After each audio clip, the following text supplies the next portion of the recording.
Ever wondered what happens when you combine a wine barrel, a beer bong, and your butt? Spoiler alert, your blood alcohol hits 0.72% and you die with your face in a balcony railing. And that's just number 10 on today's list of people who took stupidity to levels that make you question evolution. Hello everyone, welcome back to Wow Amazing. Today, we're diving into volume 38 of our top 10 most stupid Darwin Award winners. And let me tell you, this collection is absolutely legendary. But before we jump in, make sure you smash that subscribe button and hit the notification bell. Number 10, Port Wine Colonic Catastrophe. Let's kick things off in beautiful Porto, Portugal, 2024, where 44-year-old wine enthusiast Miguel decided to celebrate his birthday in the dumbest way imaginable. Miguel loved port wine. Loved it so much, he spent thousands on vintage bottles and could bore you for hours about tannins and aging processes. But Miguel's real passion? Finding new ways to get drunk faster. He'd been scrolling through some very questionable internet forums when he discovered a post claiming, "Alcohol enemas give the fastest buzz known to man." Now, most people would read that and think, that sounds dangerous and stupid. But Miguel thought, that sounds like a birthday plan. So Miguel grabbed his prized possession, a 5-liter oak barrel of 1977 vintage port. The same port that wine collectors would pay thousands for. The same port that was supposed to be sipped slowly from tiny glasses. Miguel had other plans. He rigged up this barrel to a modified beer bong because apparently regular drinking wasn't efficient enough. On his birthday morning, Miguel dragged this whole setup onto his balcony overlooking the beautiful Douro River. The view was stunning. The weather was perfect. Miguel's decision-making was catastrophic. He stripped down, positioned himself, and administered 5 liters of vintage port wine directly into his rectum. Here's a fun fact about alcohol enemas. Your colon absorbs alcohol way faster than your stomach because it bypasses your liver's initial filtering. It's also incredibly dangerous because you can't vomit it back up. Miguel's blood alcohol level hit 0.72% in under 8 minutes. For reference, 0.40% is considered potentially fatal. His flatmate came home to find Miguel face down in the balcony railing. Miguel died from acute alcohol poisoning, the 1977 vintage port, worth about 3,000 euros. Miguel's last meal was technically a drink, administered through the wrong end on a balcony alone. Number 9, Houdini's final tank. Let's head to Las Vegas, 2025, where TikTok escape artist Brandon was about to perform his final disappearing act. Brandon had 847,000 followers who watched him escape from handcuffs, straitjackets, and locking boxes. But Brandon wanted to go viral, so he came up with the ultimate stunt. He'd be locked in 200 kilograms of steel chains, stuffed inside a 1-ton casino vault, and then submerged in Lake Mead. The promise? He'd escape in under 4 minutes. The live stream started and viewers flooded in. Brandon was wrapped in chains, locked inside the vault, and the whole thing was lowered into Lake Mead by crane. The view counter climbed. 500,000 viewers, 1 million, 2 million. Brandon's team waited on the shore watching their stopwatches. 4 minutes passed. No Brandon. 5 minutes. Nothing. His team started to panic. 10 minutes in, they called the authorities. The vault was recovered 4 days later after a massive search operation. When they finally cracked it open, Brandon was still inside. All the padlocks were still locked. The chains were completely untouched. Brandon hadn't even started his escape. Brandon drowned inside his own publicity stunt, achieving the views he wanted, but not being alive to enjoy them. Number 8, Inland Type and ASMR fail. Welcome to the Queensland Outback, Australia, 2024, where snake whisperer influencer Corey was about to create the world's deadliest ASMR video. He had 430,000 subscribers who loved watching him handle dangerous reptiles. But Corey wanted to create something unique, the world's first relaxing venom-milking ASMR video. He got his hands on an inland taipan, which holds the record for the most toxic venom of any land snake. One bite contains enough venom to kill 100 adult humans. Most professional handlers use specialized hooks and extreme caution with these snakes. But Corey grabbed a salad server. His reasoning, delivered in a whisper to the camera, Metal feels colder and calms them. That's not how snakes work. At all. Corey positioned the camera close for those satisfying sounds and pinned the taipan's head with his kitchen utensil. The snake, not appreciating being pinned by dinnerware, did what taipans do when they're angry. It calmly rotated its head backward in a way that snakes shouldn't be able to, and struck Corey twice in the neck. Double tap. Inland taipan venom contains a neurotoxin that attacks the nervous system. Corey set a new land speed record for neurotoxic shutdown. He was unconscious in 22 seconds. Dead in 91. Corey died, proving that ASMR and Australia's deadliest wildlife don't mix. Also, salad servers are for salad, not snake handling. Number 7. Kilauea Kitchen Experiment. Let's visit Hawaii Volcanoes National Park, 2025, where food vlogger Tyler decided that normal cooking methods were too boring. He'd cooked on car engines, used blowtorches, and once made breakfast on heated asphalt. But Tyler wanted something bigger. Something that would make him go mega viral. His brilliant idea? Authentic lava-seared poke. For those who don't know, poke is a Hawaiian raw fish dish, delicious when prepared normally, deadly when prepared on active lava. Tyler got all the permits he needed, hiked out to an active Pahoehoe lava flow at Kilauea, and set up his cameras. His plan was simple.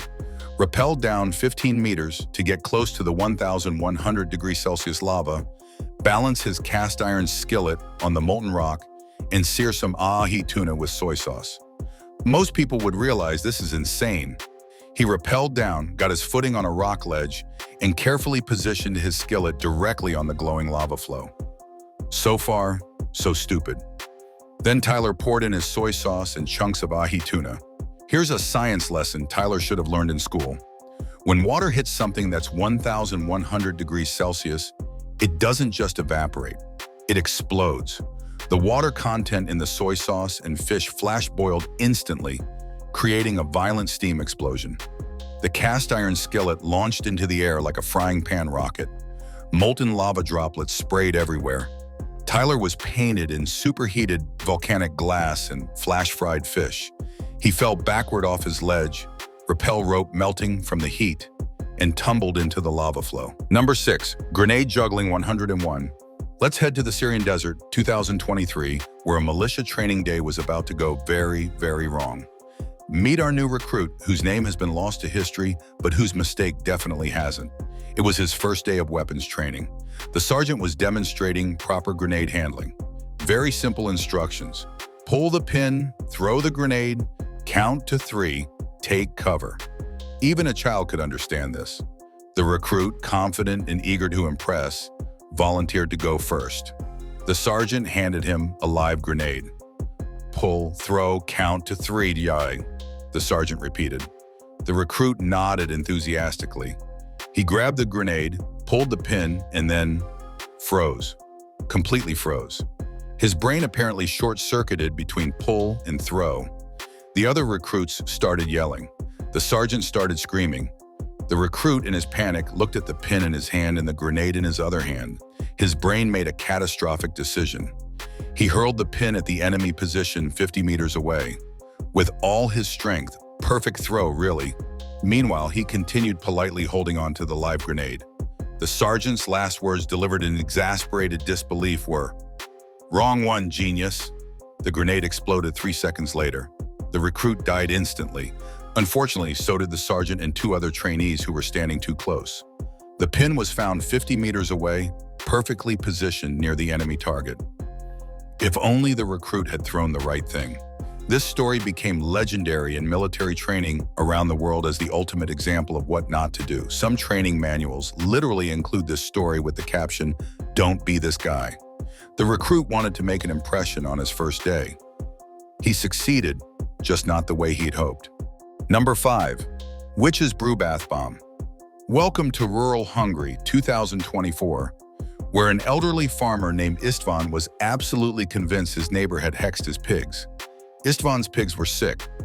Not unusual, really. Pigs get sick sometimes. But István was old-school superstitious and convinced this was dark magic. His neighbor had argued with him about property lines a month earlier, and now István's pigs had diarrhea.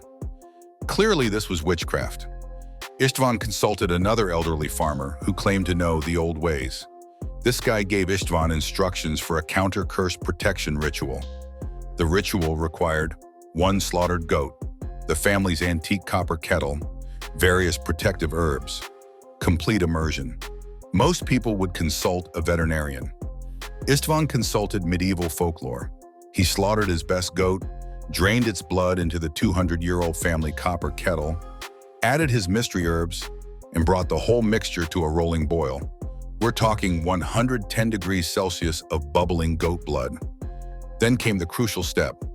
Istvan needed to soak up the protection. His interpretation? Get in the kettle, naked. Istvan stripped down, climbed onto a stool, and lowered himself into the boiling cauldron of goat blood. He lasted about 4 seconds before the pain hit him. But by then it was too late to climb back out. The heat had already caused severe damage. Istvan's family found him the next morning, basted to perfection in his own anti-hex ritual. The copper kettle was ruined, the goat was wasted, the pig still had diarrhea, and Istvan was dead. The neighbor, when informed about what happened, said, "I never cursed his pigs. They had E. coli from bad feed." Istvan died fighting an imaginary curse with a very real pot of boiling goat blood. The lesson? Veterinary medicine exists for a reason. Also, if a ritual involves boiling yourself, maybe get a second opinion. Number 4, the catalytic converter jackpot.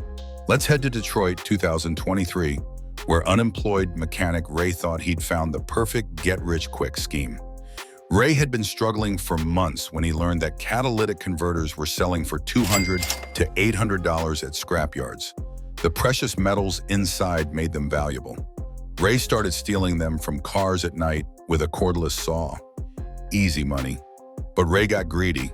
He noticed that semi-trucks had much larger catalytic converters, probably worth thousands. So Ray scoped out a truck stop, waited until 3 a.m., and slid underneath an idling 18-wheeler with a saw. The driver was asleep in the cab with the engine running for heat. Ray started cutting. Here's what Ray didn't know. He was cutting the exhaust pipe before the catalytic converter. Not after it. The exhaust system was under pressure from the running engine. When Ray saw cut through, superheated exhaust gases at 400 degrees Celsius blasted directly into his face. Ray inhaled pure carbon monoxide and exhaust fumes at point-blank range. He was unconscious in seconds. The saw dropped and cut into his leg, severing his femoral artery. Ray bled out under the truck while the driver slept, completely unaware. A truck stop employee found Ray's body at sunrise during a routine lot check. The catalytic converter was still attached. His pockets contained receipts showing he'd made $4,300 from previous thefts. The irony? Ray died broke, under a truck, trying to steal something he never even got. The lesson? Crime doesn't pay. Sometimes it kills you with your own tools under a stranger's truck at 3 a.m. Number 3, Pool Party Irony Olympics. Welcome to Miami Beach, 2024, where the entire lifeguard crew was about to create the most ironic drowning in history. The Miami Beach lifeguard team had just finished their best summer ever. 0 ocean drownings, perfect record. They'd saved hundreds of swimmers, performed countless rescues, and maintained the beach's safety rating. To celebrate, they rented a rooftop infinity pool for an epic party. All of them were national champion swimmers. These were the best of the best, the people who literally saved drowning victims for a living. If anyone understood water safety, it was these guys. The party was amazing, great food, great music, and lots of tequila. Lots and lots of tequila. Around 2 a.m., 6 off-duty lifeguards, all champions, remember, decided to have an underwater breath-holding contest. Because why not, right? They were professionals. They'd done this countless times. Sure, they were drunk, but they were trained professionals. Here's where professional training meets alcohol stupidity. They started shotgunning tequila between rounds. One of them said, "Let's see who can hold their breath longest after chugging." Everyone thought this was hilarious. They all downed shots and dove underwater. 5 of them surfaced after about 90 seconds, gasping and laughing. One didn't. His name was Marcus, and he was a decorated rescue swimmer with 15 years of experience. His friends waited, thinking he was playing a prank. Then they realized he wasn't coming up. They dove down and found him unconscious at the bottom of the pool. The irony was crushing. 6 trained lifeguards, and it took them precious seconds to start CPR because they were all drunk. Marcus died in a pool surrounded by lifeguards during a party celebrating 0 drownings. Number 2, the flying skip of bricks. Let's visit a Dublin construction site, 2025, where a tea break prank was about to go catastrophically wrong. Meet Seamus, a scaffolder who loved practical jokes. His crew was taking their afternoon tea break, and Seamus spotted an opportunity. There was a loaded skip full of bricks sitting near a telehandler. For those who don't know, a skip is like a big metal container, and a telehandler is a forklift crane thing.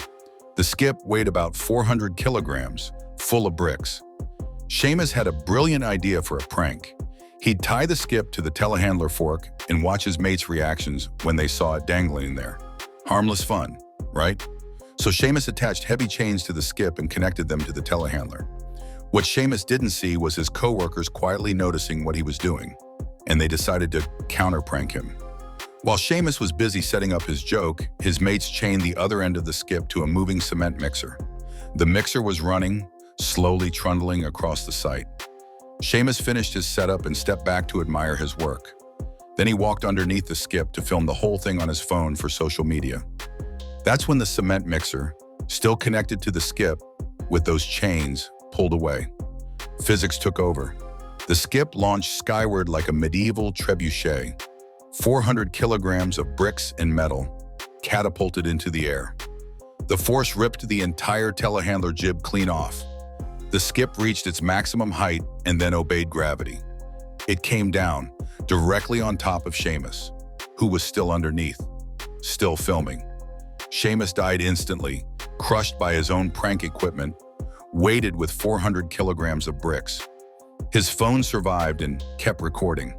The video showed the skip launching up, going off screen, then coming back down, then just the sound of impact, then screaming, then someone picking up the phone.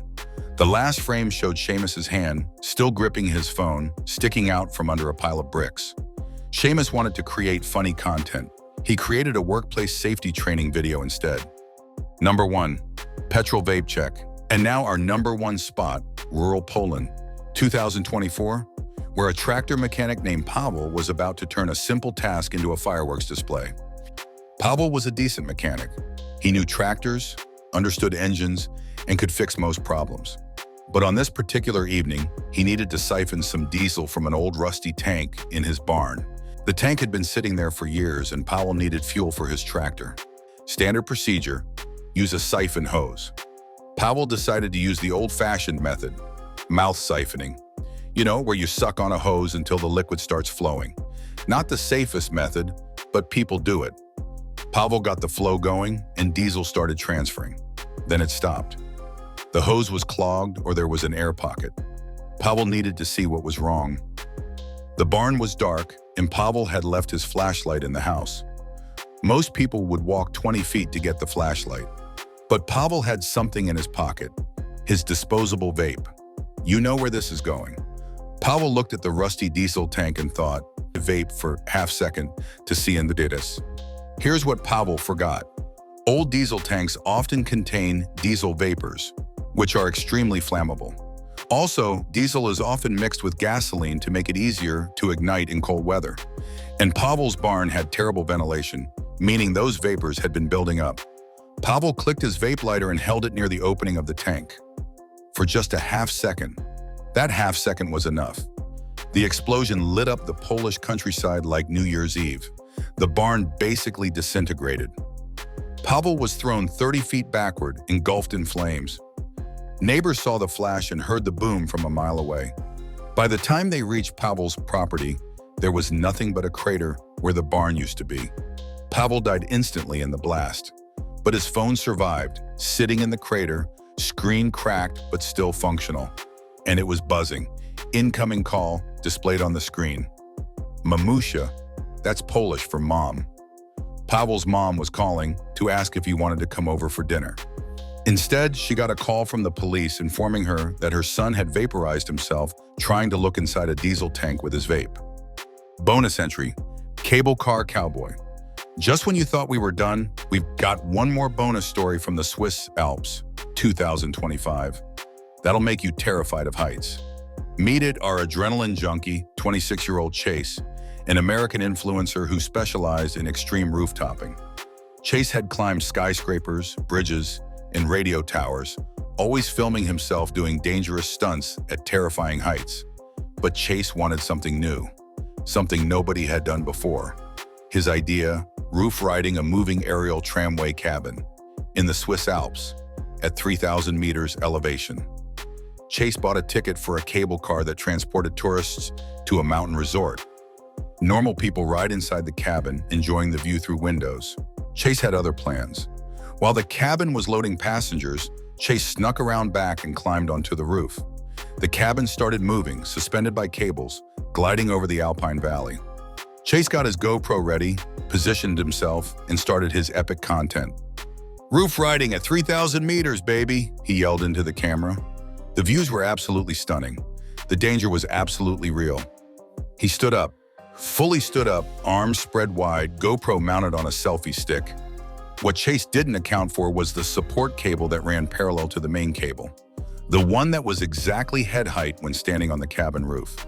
Chase's head hit that cable at about 20 kilometers per hour. The impact snapped his neck instantly and sent him somersaulting backward off the cabin, into the void. Chase free fell 400 meters into the Alpine Valley below. And there you have it, Volume 38 of the Darwin Awards. Which story shocked you the most? Drop your answer in the comments below. Don't forget to smash that like button, subscribe, and hit that notification bell.